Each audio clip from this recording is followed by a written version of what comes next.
Today's Cowboys mailbag is made possible by True Classic. I'm rocking one of their polos right now because it's comfortable. I like the way I feel in it as well. Get 20% off when you go to trueclassic.com/chat sports. Tell you more about them later on in today's show. It is a mailbag. If we do not get to your questions on the mailbag, my apologies. I'll blame producer Chris, even though there's more questions than we have time for. My DMs are open, though, on Twitter at WhatGoingDowny. Or X, whatever we're calling it these days. Feel free to slide in and ask whatever questions you have for me.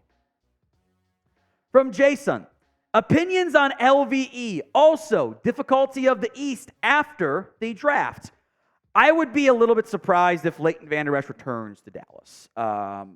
They're pretty cheap. It's not too bad. But I think the neck and the medical side is a fairly big red flag there. The East, I would argue, is going to be more challenging.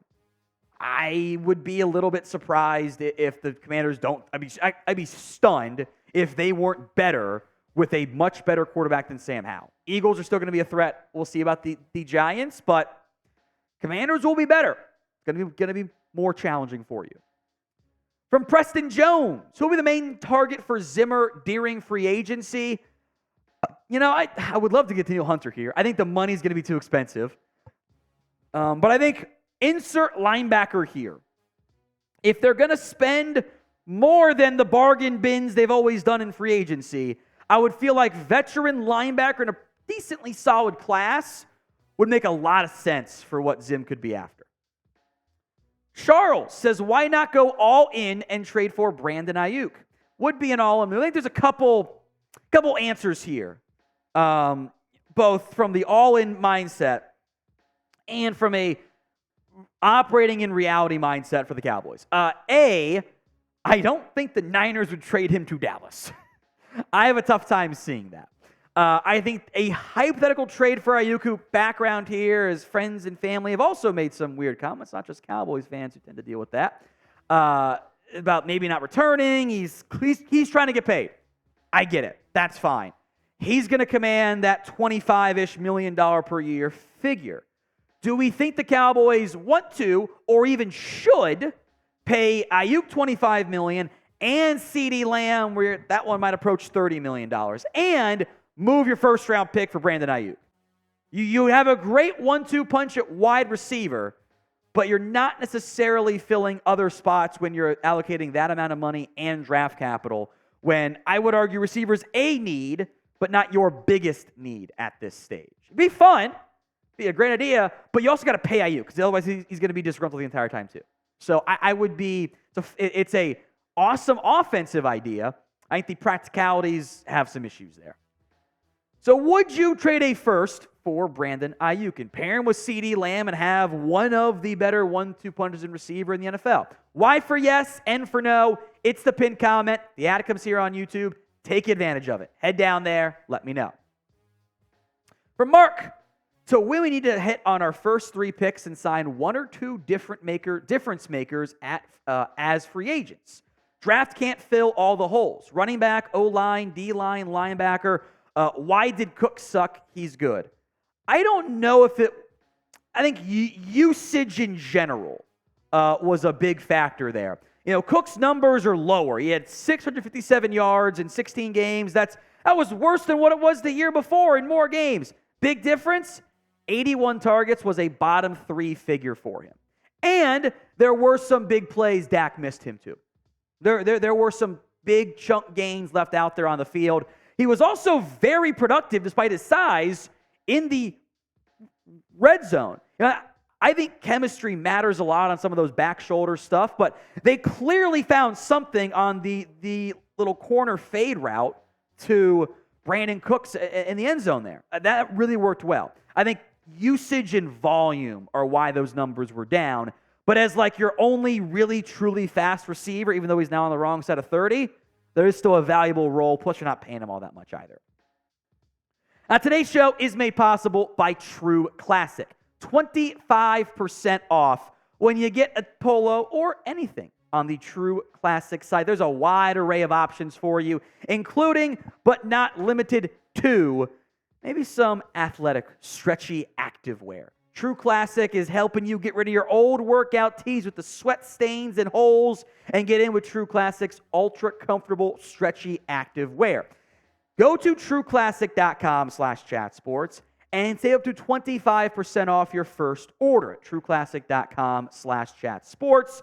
All their shirts are made to accentuate the places the eye goes first. It's tighter in the arms and the chest, but there's the perfect amount of room if you're midsection, if, I don't know, maybe you've embraced the dad bod a little bit more than maybe you'd like to, and I'm talking about maybe one person in particular, it's myself, in True Classic fashion. They have also re-engineered outerwear for men, from lightweight puffer jackets. I actually bought that for my dad and my father-in-law back on Father's Day. They loved it, or for Christmas, excuse me. They love them. They've got cashmere sweaters, fleece jackets, and bomber jackets as well. They're not too bulky or too light, perfect for wearing with whatever your other favorite True Classic products are. So if you are ready to upgrade your closet, shop now with my exclusive link at trueclassic.com/chatsports and save up to 25% off your first order. No matter how you move, make 2024 your most comfortable year yet with True Classic. From Massive Matt, I love the hire, but this is definitely Mike's replacement if things don't work out, isn't it? If the defense is good, yeah, there's a real chance of it. Had they fired Mike, me and others had heard that they were going to interview Zim for the head coaching job. I don't know if that's a great idea. I'm much more intrigued by Zimmer, the defensive coordinator, than Zimmer, the head coach. But there is that comfortability with the front office that the head coach apparently has to have for this organization in particular. I would not be a fan of that. I would be more open to hiring a young in this hypothetical here, hiring a young first-time head coach, Ben Johnson, and keeping Mike Zimmer as my defense coordinator if the defense plays well. That intrigues me a lot more than just, we're going to fire Mike and put Zim in there, and it's like, who's your OC? And I'm just not sure I buy that. Leroy Pearson Jr., who was your surprise cut this offseason? I think somebody like Mike McCarthy does not qualify as a surprise cut at this stage. Maybe closer to roster cut down time, they reevaluate that linebacker room. I don't think Damone Clark is locked into a roster spot. I think he's very likely to make it, but if you want a surprise cut, if Clark can't improve his instincts, Zim's not going to play him. All right, from Adam, what would you do with Tyron and Tyler B? My preference would be to let Biadasz walk. He's a good player. I don't want to play great money to a good player or good money to an average player. I think that's kind of where you're at with him. And if I can get Tyron Smith back on a one-year incentive-based contract, I would like to do that. But I still have to operate as if I'm not going to have either of those guys starting for me every game this year. There's just no way. Smith can't stay healthy anymore. And when he's out there, he's still very good. I can invest finally in another left tackle if we're going to count Tyler as a guard, or invest in a guard and put Tyler left tackle. Either way, it's half a dozen of one, 6 of the other, and go invest in a new center, in a pretty decent center draft class. So pick one to re-sign for me. TS for Tyron Smith or TB for Tyler Biadasz. Go vote in the comments. Join the Dak side. Does Zim get rid of Podcast Parsons? No.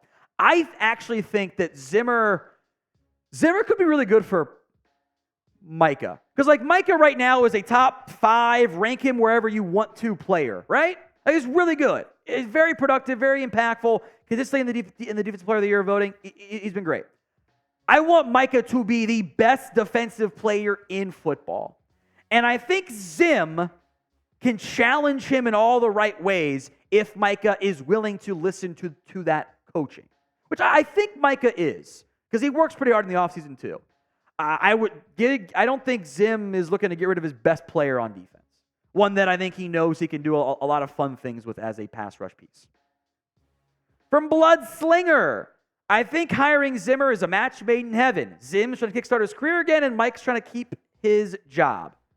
Don't disagree with that. There's a lot of mutual respect, as you saw in the press conference, between Zim and between Mike McCarthy. I think Zim thought the Packers firing Mike was a mistake. The comfort level and respect he has for McCarthy, plus the Joneses, there's a reason why this is the job he came out of retirement for. Or not coaching, whatever term we want to use for it. We will have plenty of Cowboys trade rumors, draft, and free agency videos here for you on the channel. Hit that sub button. YouTube.com/CowboysTV. Chris B. Sign DJ Reader, Lavonte David, Derrick Henry, go BPA in the draft. If you want to, you can make those things happen. I don't know what the future holds for Reader. Some of you are old enough to remember, or have been subscribed long enough to remember when a lot of us here really, really wanted him way back when the Bengals poached him, and we were all kind of sad about that because that was the early Fatties Only campaign push. David, I would love to get. He is so instinctual. Mike Zimmer would love him. I don't know if he's going to leave Tampa, but I'm calling. And I would be doing myself a disservice if I did not call. Derrick Henry might be more expensive than what Dallas wants to do at the running back spot, but I think running back in general, we're kind of flipping the market a little bit. Like I've always been, don't pay backs. I still don't want to pay backs big money. But if every organization is like, hey, we're not going to pay backs big money, there's like a dozen starting caliber backs that are going to be free agents this season. Half of those teams are going to offer more than $5 or $6 million for backs. Maybe Derrick Henry gets that. Maybe he doesn't. I think there is some value to be found, and you can win the deal at the free agent running back market. From some guy, we need O-line and linebackers. People who say we need a quarterback or receivers are smooth-brained. We are not holding back there. Look, hey, to be fair, if I get Mahomes, I am in. It's not very realistic there. You have a top 10 quarterback. In general, there are things to be upset about with almost every player on this team, but we have to have like the proper anger and focus of the conversation.